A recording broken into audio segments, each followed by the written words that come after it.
Welcome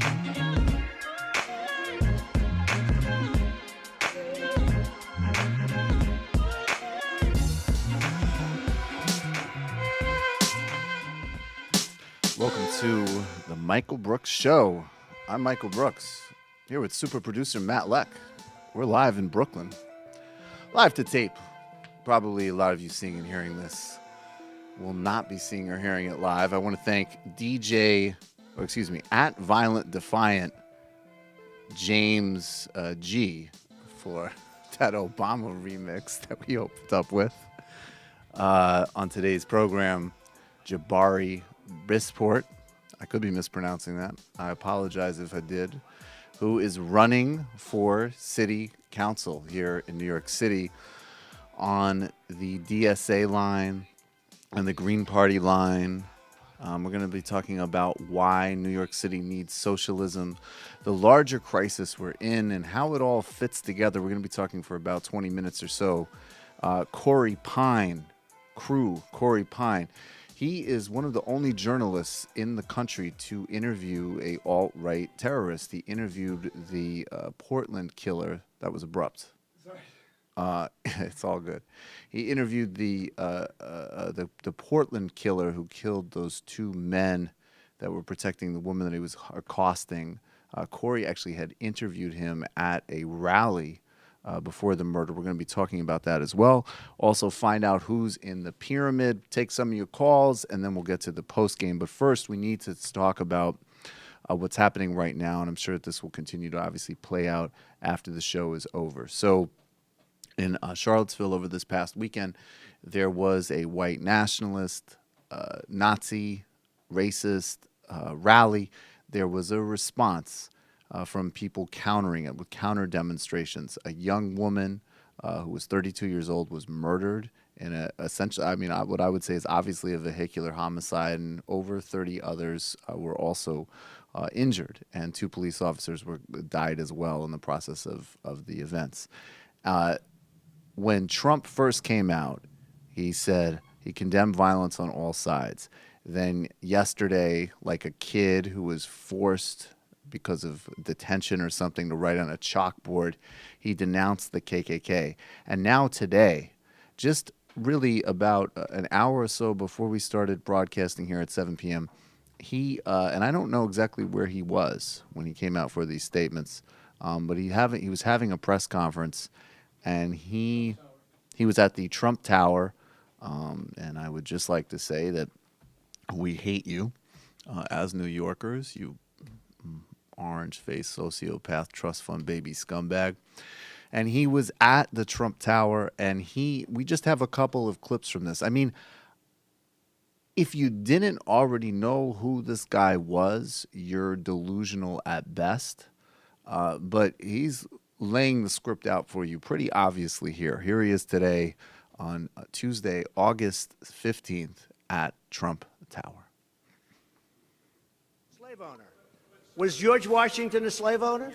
So will George Washington now lose his status? Are we going to take down, are we going to take down statues to George Washington? How about Thomas Jefferson? What do you think of Thomas Jefferson? You like him? I do love Okay, good. Are we going to take down the statue? Because he was a major slave owner. Now we're going to take down his statue. So you know what? It's fine. You're changing history. You're changing culture.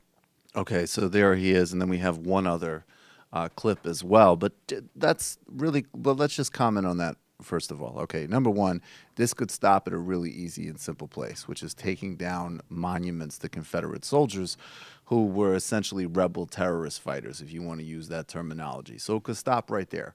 If you want to expand it, maybe we could historicize George Washington, possibly. Thomas Jefferson, even by the standards of his day, was an asshole who made sure to not free his slaves, but actually have them sold after he died.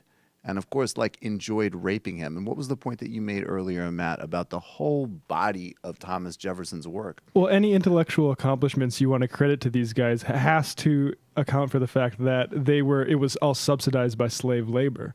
Like Thomas Jefferson was able to read for 7 hours a day, and then the rest of the time he rode horse around his plantation. And then decompress by raping slaves. Yeah, so exactly. maybe he should be taken down. I don't know. I'm open to this idea. Now let's look at what the president followed up with and at the Trump Tower. When you say the alt-right, define alt-right to me. You define it. Go ahead. Well, I'm saying, define it for me. Come on, let's go. Define Senator it. McCain defined them as the same group. Okay, what about the alt-left that came charging at it? Excuse me. What about the alt-left that came charging at the, as you say, the alt-right? Do they have any semblance of guilt? This is Senator McCain's statement. Let me ask you this. What about the fact that they came charging with clubs in their hands, swinging clubs? Do they have any problem? I think they do. So, as far as I'm concerned, that was a horrible, horrible day. Wait a minute. I'm not finished. I'm not finished, fake news. That was a horrible day. I will tell you something. I watched those very closely, much more closely than you people watched it. And you have you had a group on one side that was bad, and you had a group on the other side that was also very violent. And nobody wants to say that, but I'll say it right now. You had a group on the other side that came charging in without a permit, and they were very, very violent.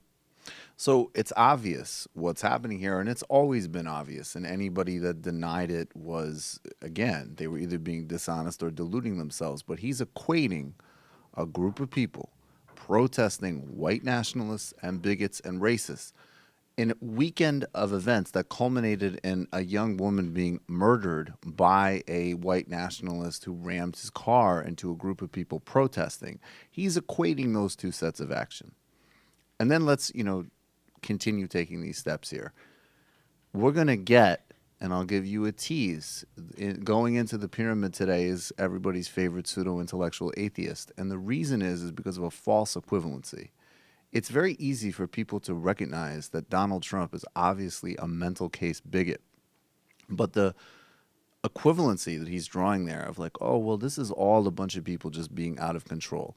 Even if you condemn violence categorically, which I don't necessarily, to be honest with you, but even if you do, you need to understand the distinctions within violence and the distinctions of why people were there to begin with. They're not just there being violent. One group is there because they have a genocide agenda. The other group is there because they're trying to protect human rights. And Donald Trump is not the only person that can't make that hard and fast distinction. Last point. There are a lot of CEOs that are jumping off of Trump's advisory board now. Good for them, but they get no credit from me. We always knew who he was, and it's just getting confirmed day by day by day. And that's the opening comment.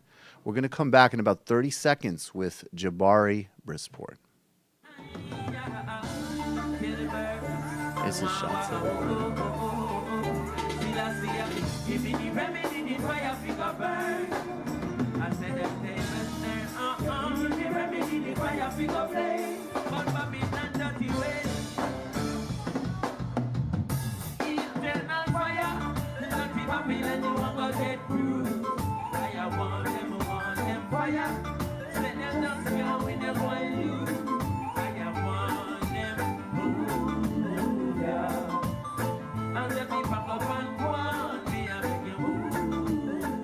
Welcome back.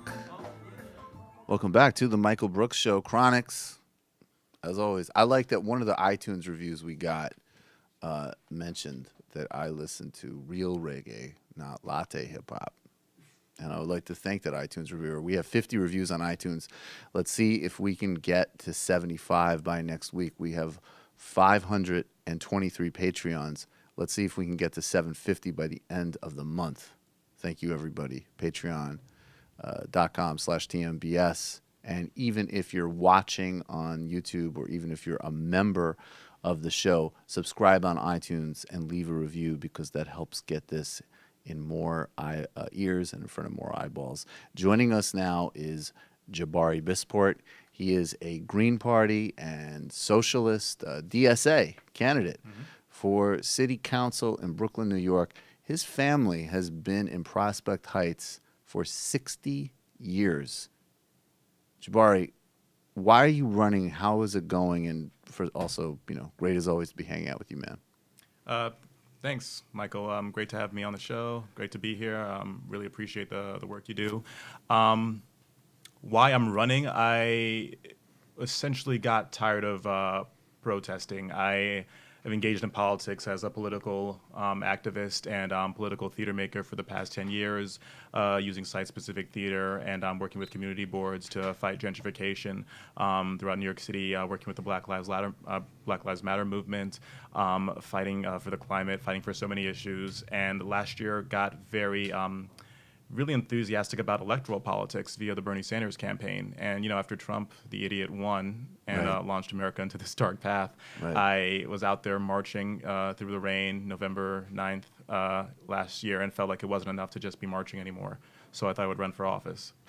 So, and what, I think, there's debate about this stuff on a national level, and you and I might have different views of it, but I think on a local level, there's a really compelling case to be made for, why shouldn't New York City be a two-party city? And let's make that second party a socialist, social justice-oriented party. What was the decision behind, instead of kind of going and doing what Bernie did, which is where you kind of got, cut your teeth, you went from a volunteer to actually a position on the campaign in the New York office, or in the Bronx, right? Brooklyn. In Brooklyn, excuse me. So what made you decide to step outside, not try to take it inside the democratic machinery, but do it as a socialist and as a green?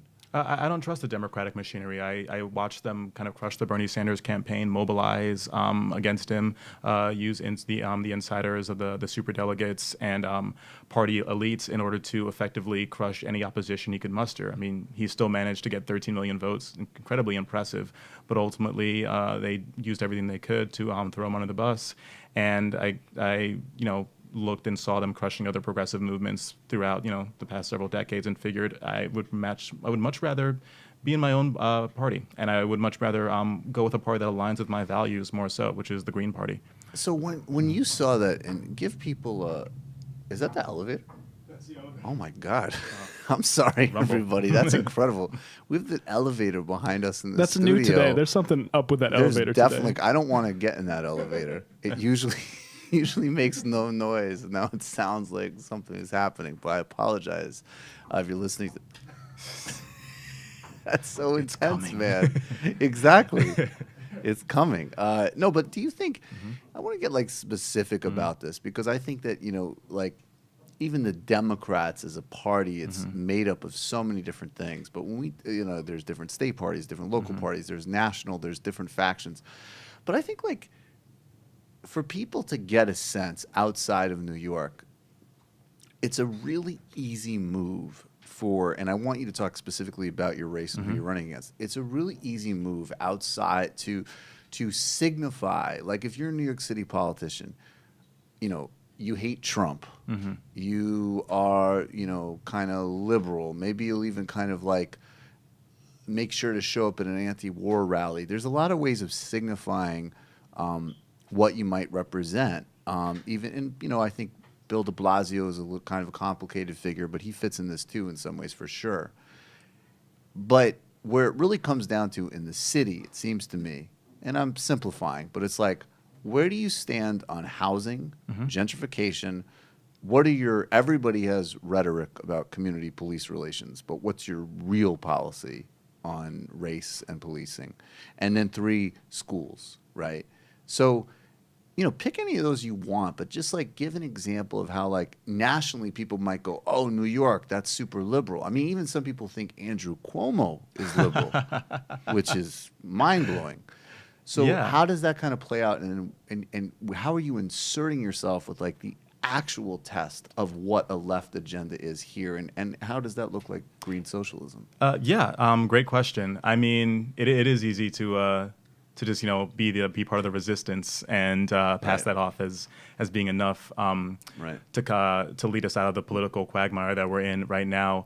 But a hard line I can tend to draw when people ask me these questions about how I differentiate or what exactly the ideological difference is that there are progressive Democrats and then there are socialists. And the difference I see is that a progressive Democrat will fight for more affordable housing, but I, as a socialist, want all the land in this city to be publicly and democratically managed. A progressive Democrat may, argue for the Right to Know Act or some more body cameras. I, as a socialist, would like to abolish the police and replace them with a community-led crime prevention force. On education, I'm about local control and fighting for elected school boards, which we should return to. So it's a lot of things that just go further. Some of them sound radical. I have the nuts and bolts to back them up. So that's, those are the you go-tos. do. You definitely, if you go to your website, and we'll have a link to it, obviously, there's in-depth kind of policy explanations. But are you finding when you're out campaigning with people, I know that the district that you and I live in, and I endorse Jabari. Nice. We're hanging on that. The reason was because what's her name? The woman you're running against? The incumbent? Yeah, what's Lori her Cumbo. Yeah, Lori Cumbo won't come in the studio, so you got the endorsement by default. But Nice. no. But seriously, I'm really excited about the campaign, and I'm really eager to help you make a serious dent.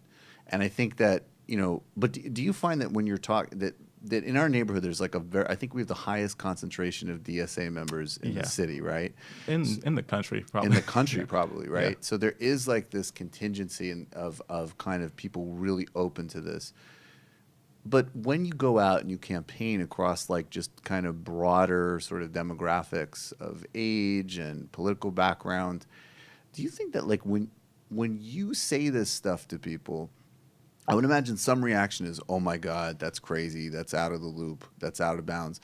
The other people start to get like almost a little bit like happy, like, whoa, you're actually injecting something here that's new, and all of a sudden I get to apply my imagination and my thinking again to politics versus it just being another kind of like limited brand exercise.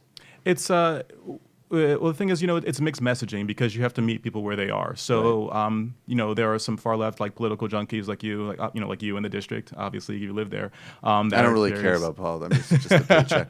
Yeah. But they'll ask a question like what you just asked, like, well, why aren't you running as a Dem? What's the actual difference? And I can get to the nuts and bolts of saying progressivism versus socialism. Right. Other people, you just meet them where they are, and maybe it's just they don't understand why their rent keeps going up, and I can talk to them about why we need reform on affordable housing or a way to rein in the landlords better.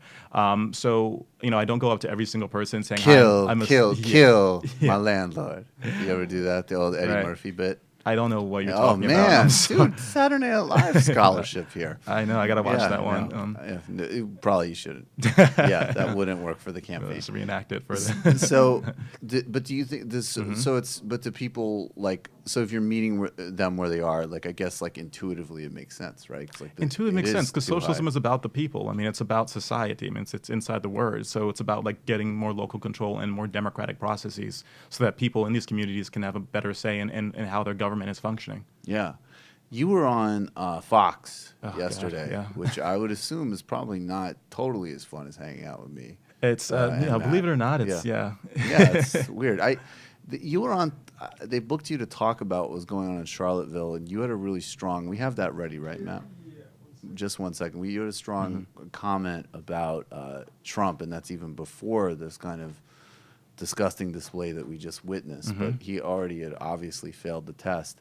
You're on this Fox panel. I want to play it. Talk about your experience being inside enemy territory, but then, relate this campaign. There's a lot of people, I think, making these ridiculous, this notion that radical economic emancipation and being serious about dismantling and deconstructing racism are not only not opposed, they're fundamentally connected.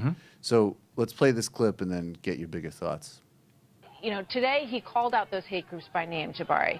But in terms of what we've seen and the hatred that exists from both of these groups on the left, on the right, is that a fair statement? And was the president wrong when he said that in the first place? Yes, he was wrong. It is not fair to equate the two groups with equal amounts of hate. One group hates Muslims and Jews and immigrants and people because of who they are. The other group is looking to fight for a world in which all people are respected, no matter what type of person they are. So you can label it as hate, but they're not equal in any shape, form, or measure. And I watched the video of what he did today. It's too little, it's too late. He emboldened these groups with lots of his hateful rhetoric throughout his campaign. He took forever to come out against David Duke's endorsement, and he has yet to try and gut the support of these people from... Take it away.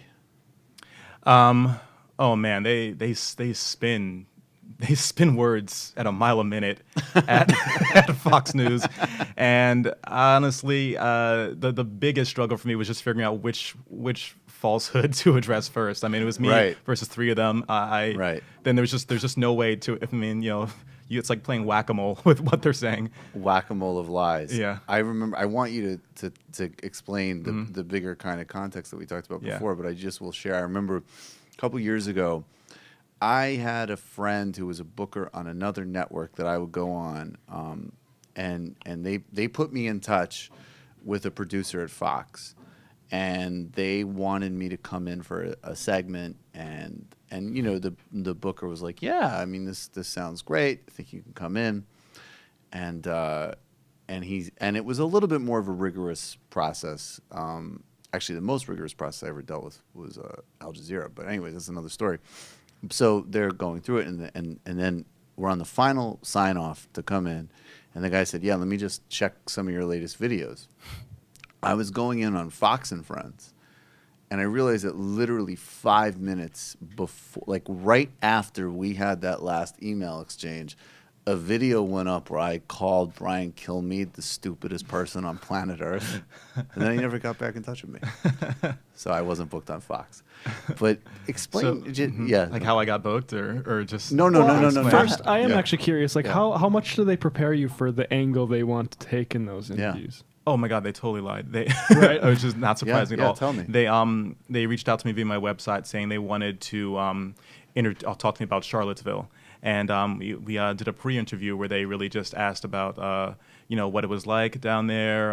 Do I think the president's words were enough? And asked me. There was some article that came out that interviewed me, but then labeled me as an Antifa leader, which I'm not. So I had to get that corrected, but it was too late because Fox News thought I was Antifa, and so they asked me if they could introduce me as that, and I said, don't. I'm not. I was looking like which one of these is the Antifa guy? The headline says. Yeah, it's not any of these in the suits. Yeah, so I said, don't introduce me as that. Introduce me as a Green Party candidate. Instead, they just said Jabari Brisport, he's a vocal Trump critic, and then started. He's a vocal Trump critic. What are distinguishing markers?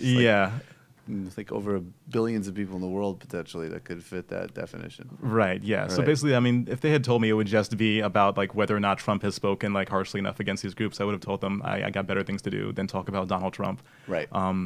So yeah, in terms of preparation, I would say it was pretty off from what I was expecting to go on for. That makes sense. So as we move towards winding this up, I do want to hear the connection that you see between the kind of radical social economic income equality and really, economic democracy. I think that's another way of explaining some of these distinctions, right? Like, do you think that democracy should be injected into the economic sphere?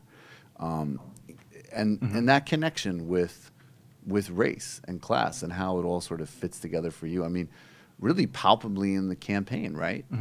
Yeah, I mean, well, let's talk about democracy in the the economic sphere. New York City already does participatory budgeting in terms of a small sliver of how your tax dollars are spent, and it's kind of marketed as this amazing giveaway that politicians do to their communities when it's actually a tiny sliver of their own budget, which they spend most of doing wheeling and dealing behind closed doors with special interests. So a big part of the campaign is just releasing all the funds to the public to vote on how it's being spent, because I trust the democratic process so hard, and hoping to expand that to other fields too, like the police as well, getting more say in how our government is spending the money in a strong community-led democratic force.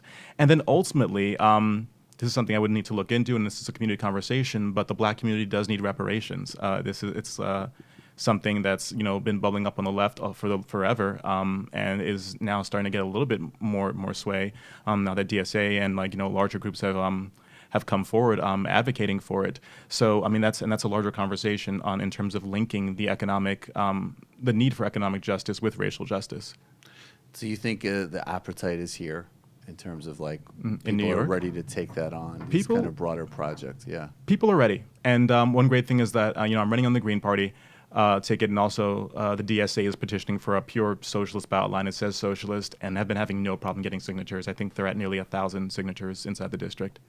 Final two questions. I mean, one as a practical matter, in this world that if we created it and someone's elected to office, but you're devolving all this power, how do you vision the job differently? Coordination. I mean, you're coordinating amongst community leaders, which is what it technically should be already. Which is, the New York City is huge for everyone that that's watching doesn't live here. I mean, it's truly it's the size of its own Yes. state, and each city council district is around 180,000 people, which is enough to be its own town. And if it were its own town, you'd be the mayor of it.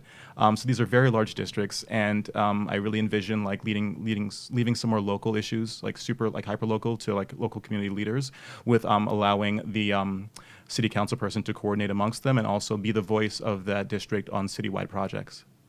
And then as a final question, really practical. I mean, like if you're in the district, when are people going to need to vote for you? How can people be in touch with the campaign? Just, plug all the practical stuff that people need to know to be in tune with this project. Sure. Well, in terms of voting, if you're in the district and you're registered Green Party, there's a primary on September 12th. Matt, why can't you just drop out an endorsement already? Right?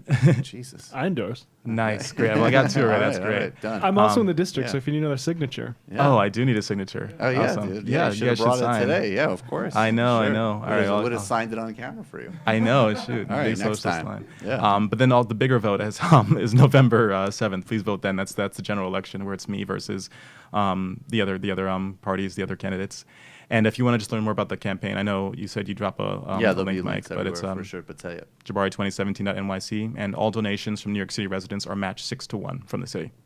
Jabari Brisport, thank you so much for joining me. Thank you so much, Really, Michael. really appreciate it. We're going to take another brief 30-second break or so. We're going to take a few IMs. We're going to take a few calls. 646-257-3920, 646-257-3920. The IMs are on. Then we're going to throw somebody in the pyramid. I hope that my Egyptian music is ready. And then we are going to get Corey on the phone. All right, we'll be back in about 30 seconds. Thanks, everybody.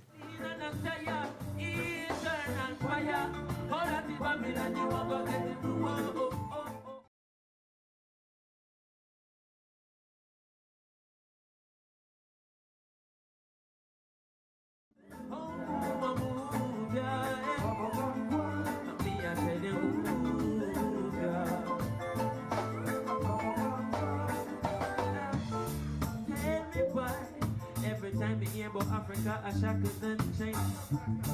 Tell me why I try to corrupt the liquor ransom and brain. Them even delegate to use the Africa exists long before the middle process. But come and tell the Africans everywhere they come Babylon and real man. There's a fire. All of the Babylon you want to get. On fire, yeah.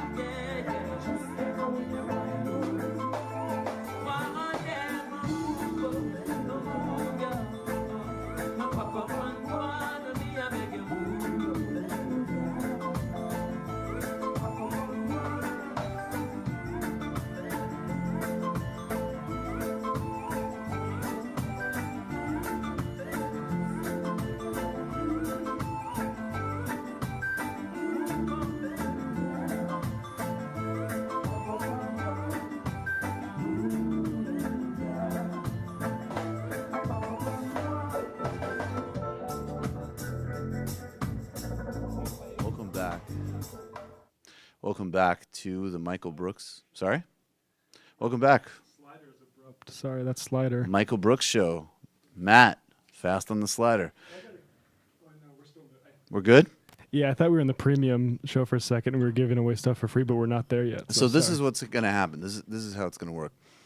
The post-game show, which is just for members. And I should say, everybody really, really should join this show because the third way primer segment that came out on Sunday, I'm really, really gratified. People really, really liked, and it kind of helped situate the sort of present crisis and failure of center-left politics. We just recorded, Gene Bajalan and I, who's crew and also professor at Missouri State, we just recorded a segment on Erdogan's Twitter and social media army and the role of social media in neo-authoritarianism and the new right and how that connects to what we see here in the United States, what you see in India, Russia, and globally. So patreon.com/TMBS.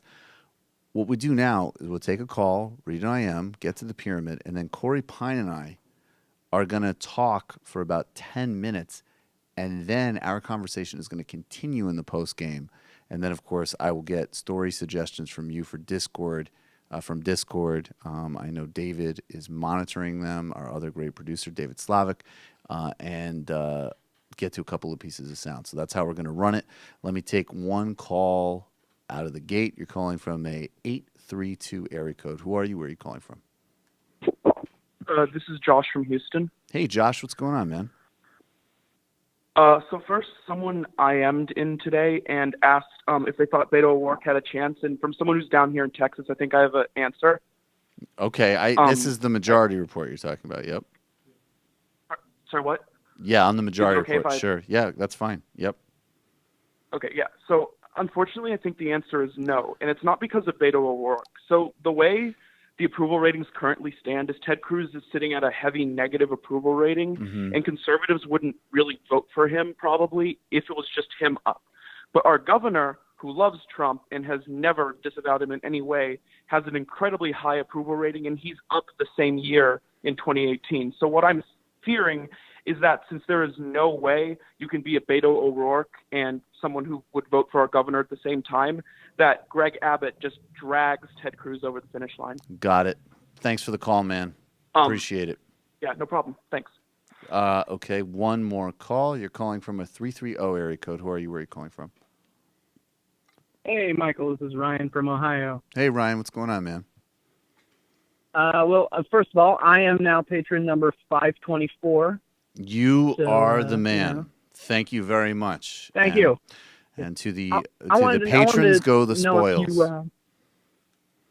Yeah. I want to know if you saw that apparently Sam Harris on his podcast said that it's okay to be afraid of black people because if you're not, you might get mugged. I don't want to take him out of context. Well, that's the problem with Sam Harris. He's very particular about the context that he's enjoyed in. What he said was, if you're a woman, you might get into an elevator with a man who otherwise you might avoid if he's black because you don't want to seem racist.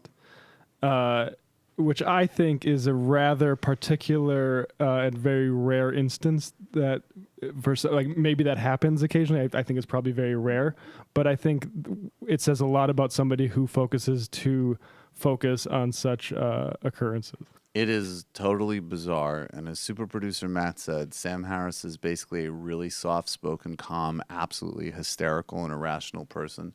But I think that, yes, I did see that. And the other thing that I would say is, to me, you could spin a conversation if you wanted to about, do women feel social pressures to, appear nice or something, so sometimes put themselves in dangerous positions of any sort with any race because they feel senses of social pressure or obligation, right? That's a really legitimate conversation. But using some weird thing that sounds like a story that people passed around in the 70s, I don't know, don't be too liberal because you'll get raped by Jamar in the elevator. Exactly. That's just some fucking nonsense. He said it happened to a friend of his. And I also don't believe. skeptical. I'm skeptical, and I just think that. I don't think he has any friends. Oh, there you go. That's the last word on that.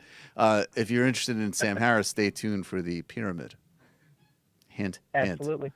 All right. Thanks so much, brother. Okay, and just so everybody knows, calls and IMs are fluid, so you might get to you in the post game. So just hang in there. I appreciate it. All right, let me read one IM, and then we will go to who is being sent to the pyramid for a free and open exchange of ideas, or not.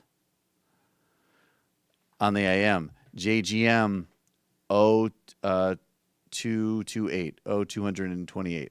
Hey, I sent this in. You guys mentioned a while ago that you wouldn't be surprised if Dave Rubin was the recipient of sketchy funding. So I did a little digging, and people have already pointed out that the Institute sponsoring a partnership with Rubin has a Coke on the board of directors. But Rubin's new sponsors are also funded by Coke Industries, and I did some more digging. All three of Rubin's interviews promoted on his sponsor's site. I don't know who his sponsor is. Is that his connection with that Prager University thing?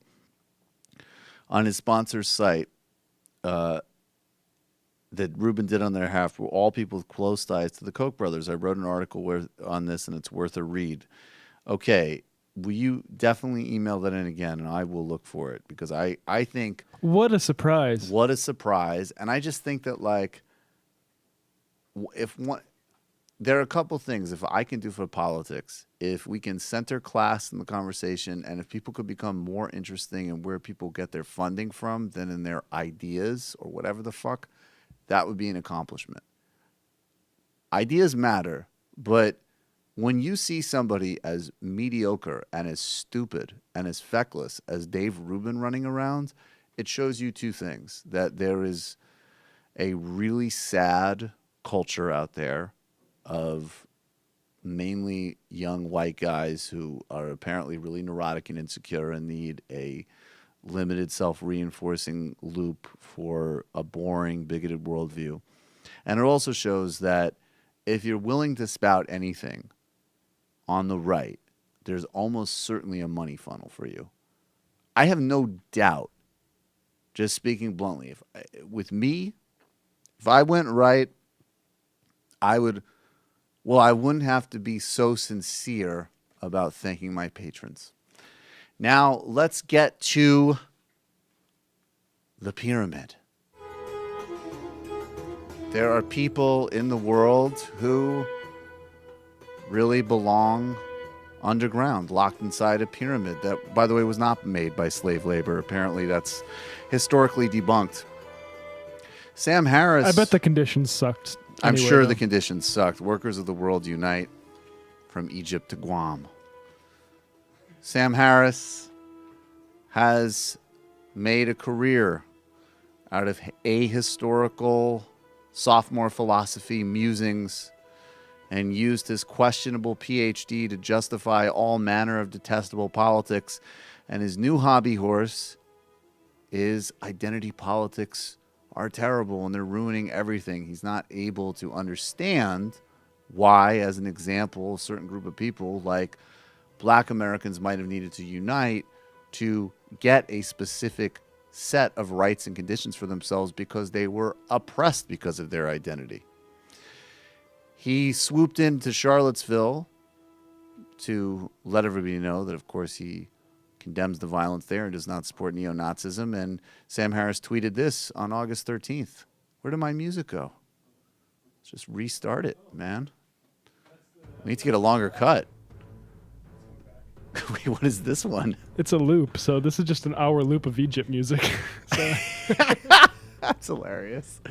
Sam Harris tweeted, in 2017, all politics, all identity politics is detestable. But surely, white identity politics is the most detestable of all. Hashtag Charlottesville.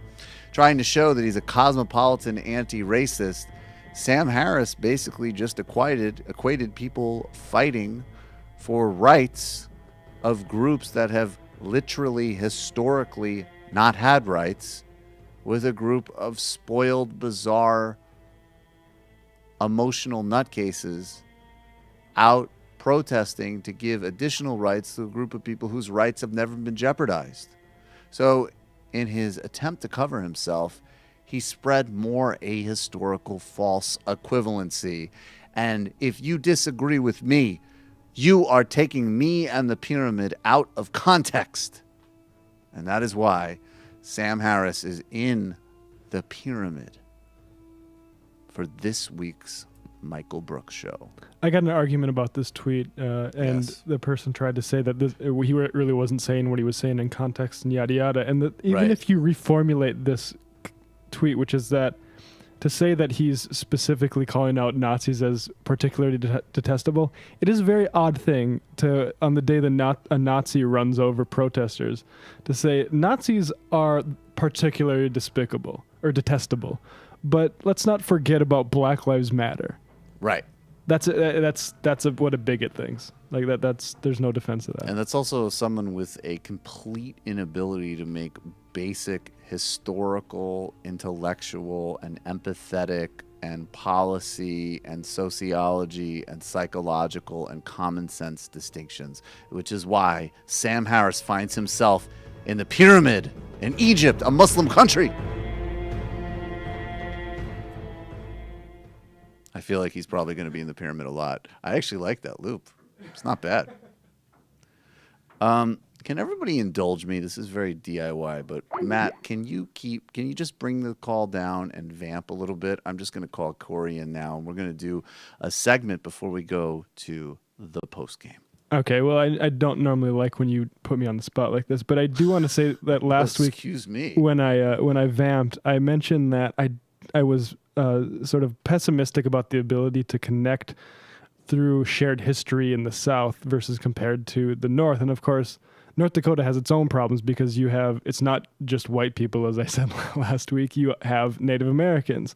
And when I was growing up, I was taught history in a way that was completely like, it was like a before Christ, after Christ. There was the Native American times, and then there's white people times. Right. And I think that's a problem pretty much anywhere in the United States, is to gather that. I do think that the way around that is a class focused eventually, like, but because people were talking about this Confederate statue that was pulled down, and that it was probably an infantryman, and somebody said who never owned slaves and probably not even shoes. And number one, like, okay, we have that statue up there for 80 years or whatever. My shoes. I think we've done enough, give enough pathos to a Confederate soldier. But if that's what people want to talk about, then let's foreground the class element of the Civil War. I'm fine with that.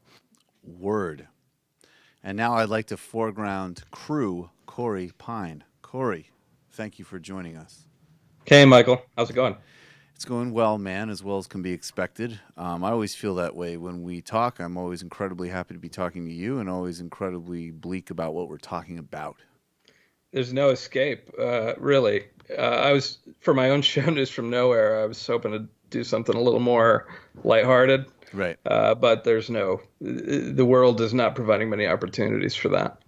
Corey, just really briefly, I'll just tell everybody, Corey Pein, of course, is crew for this show, so you're going to hear from him regularly. He's a writer for The Baffler.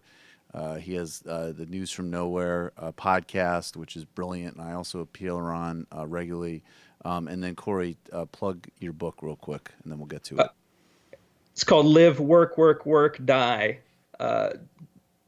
Journey to the Savage Heart of Silicon Valley.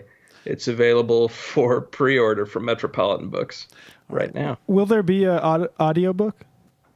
That's a good question. I'll have to ask my publisher. I assume that there will be, yeah. Okay.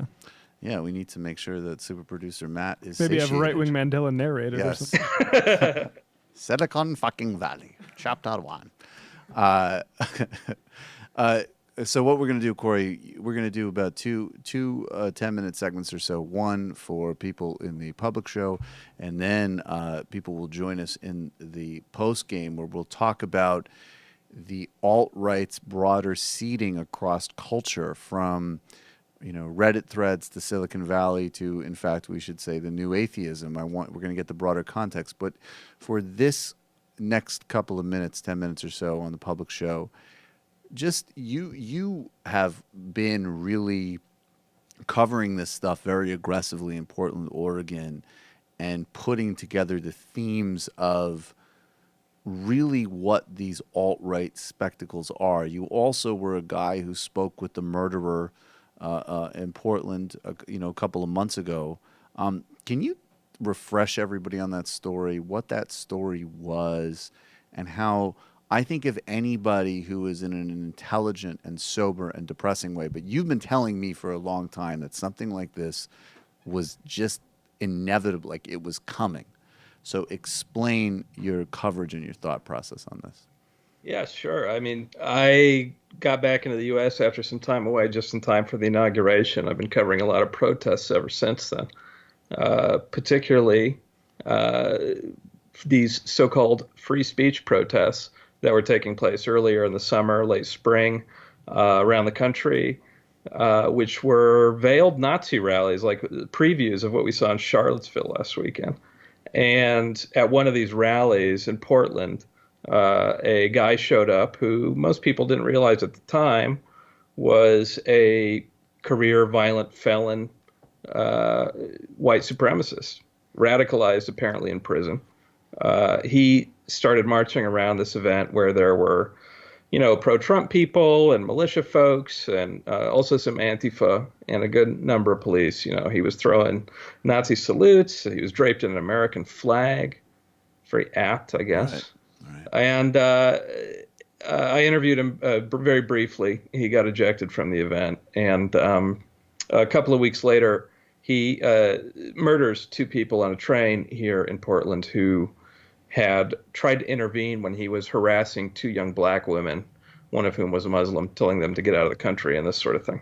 Right. So, he hopefully he'll go away for a long time. His case is ongoing, but it came just before another one of these big free speech rallies with the far right in Portland. And, we didn't see the kind of violence that we saw in Charlottesville, only because the police kept the groups separate and also because we were lucky.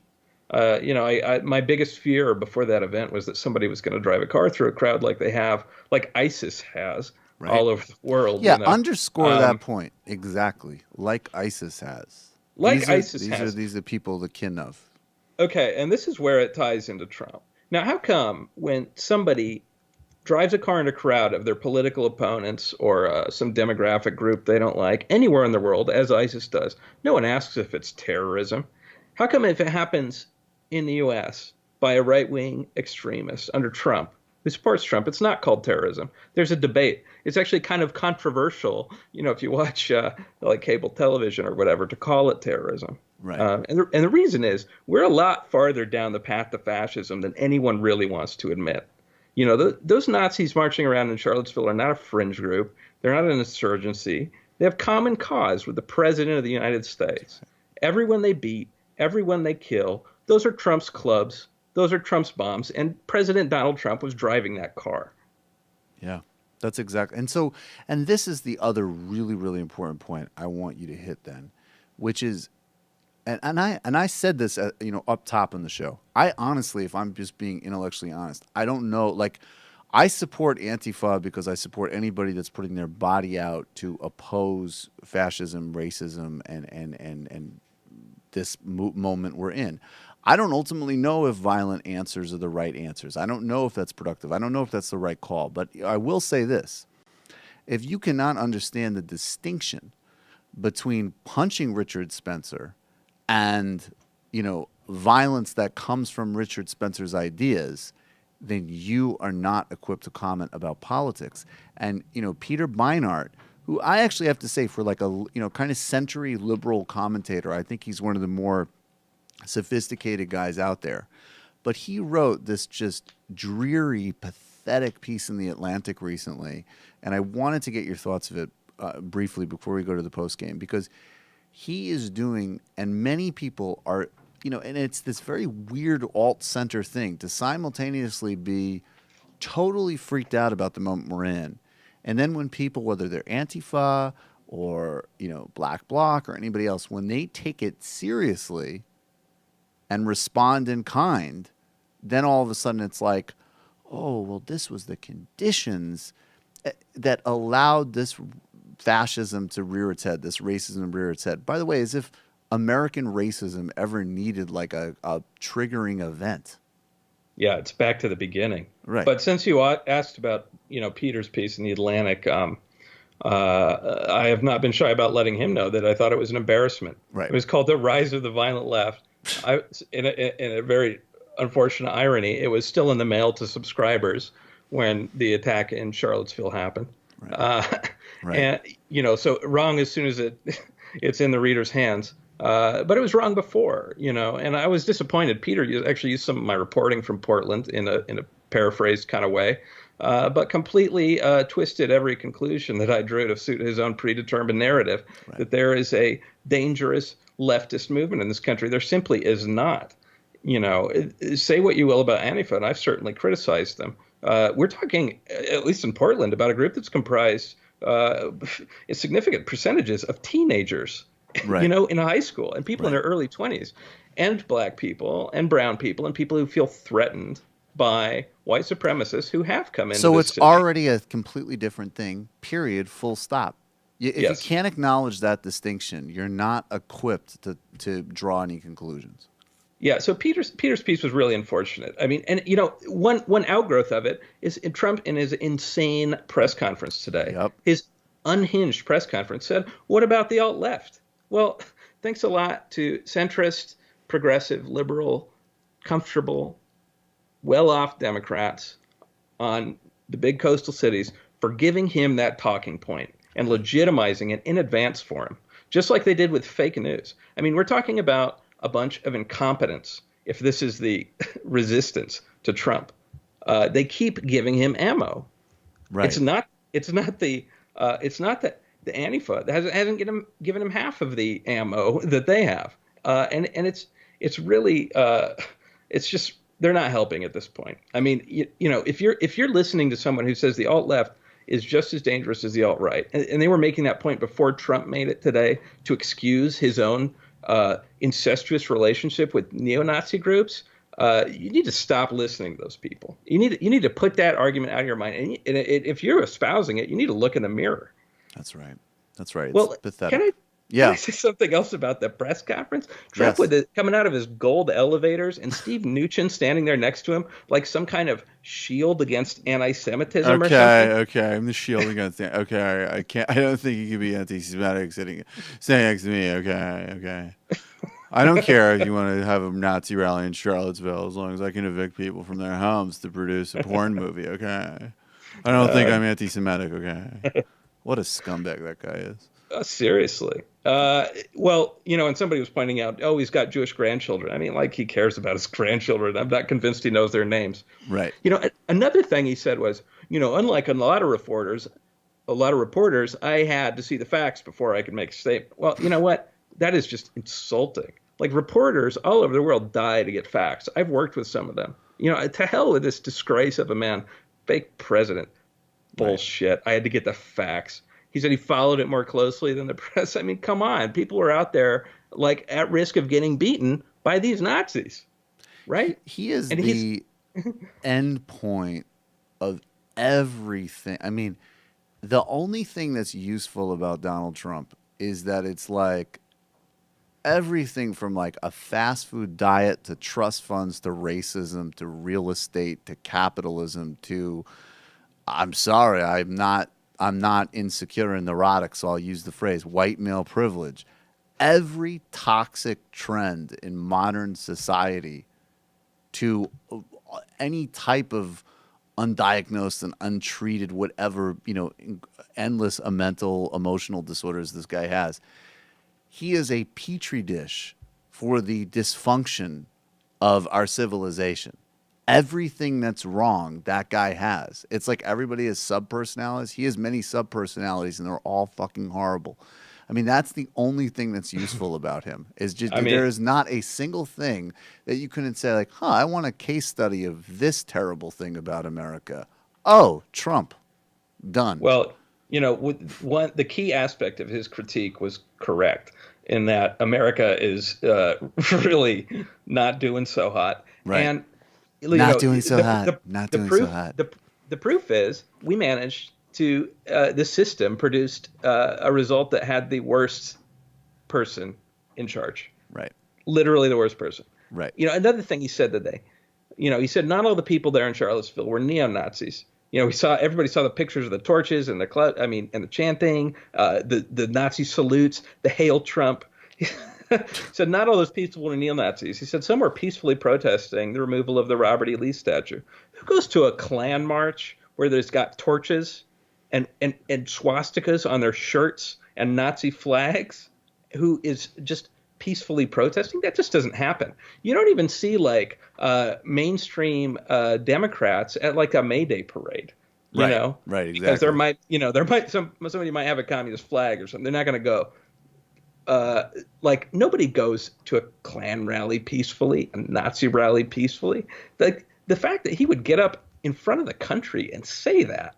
Why is he doing this? Why would he do that? It seems just crazy. He's doing it because that Nazi mob is not shy about their support for him, because the policies he's enacting as president advance their cause, and he benefits from the violence and the terror that they spread. When people think they might die, they stop protesting. And it's the same thing with this talk about the fake press and that deleted tweet this morning of a train slamming into a CNN reporter like days after this woman gets run down. Right. When people think they might die, they shut up. And because they help him, he keeps rewarding them. That's why he keeps saying crazy stuff like this. And the Nazis have cheered every statement he's made since the terrorist attack in Charlottesville. And that's why Bannon and Gorka and it's so bizarre to even have to say these people. I mean, these are all, buffoonish and pathetic people. But you know what? The Nazis were buffoonish, pathetic people. Mussolini was a buffoonish, pathetic person. Buffoonish, pathetic people cause a lot of damage, from the Holocaust to school shootings. Right, because I just thought of Stephen Miller, and I realized I forgot to mention him on my list. And I was like, oh, school shooting guy, right. The guy that looks like an aspiring school shooter. Here's what we're going to do. Corey and I are going to go in the post game, which is going to start in about 5 minutes, which is only available for patrons. And we're going to actually link this sort of what Trump is doing to the broader societal, because you see this kind of, even people like, even as much as I hold Sam Harris in contempt, I don't think Sam Harris is trying to, he opposes Trump, right? But even that version of this kind of incredible ahistorical false equivalency is, that is the part of the environment that allows these incredible kind of false equivalencies and complacency to flourish while we're in such a dangerous time. And then there's also all these kind of discourses. We can connect it with the Google memo and everything else. So Corey and I are going to go for about another 10, 15 minutes or so, getting the bigger picture. And that's going to be only for patrons. We're at 524, Patreon/TMBS. Thank you so much. You also get into the Discord chat. If you're at a certain level, you get a monthly phone call with me. Go to the Patreon page. You'll see all the different membership offers. And, obviously, the work that people like all of us are doing right now is really indispensable because, you see it. You see the failures on cable. I want to request to everybody, even if you're a member or even if you're just watching this on YouTube, can you please also subscribe to The Michael Brooks Show on iTunes and write a review? We're at 50 reviews. I'd like to get to 75 reviews by next week, and I'd like to get to 700 patrons by the end of the month. Give us about 5 minutes. We're still going to stream on the app, and we will be back with the post-game show. I want to thank David Slavic. I want to thank super producer Matt Leck. I want to thank all of my patrons. I want to thank everybody, including a very, very good fashion advisor, for making this possible. Thank you so much. See patrons in the post game. Corey, talk to you in a few. Cool.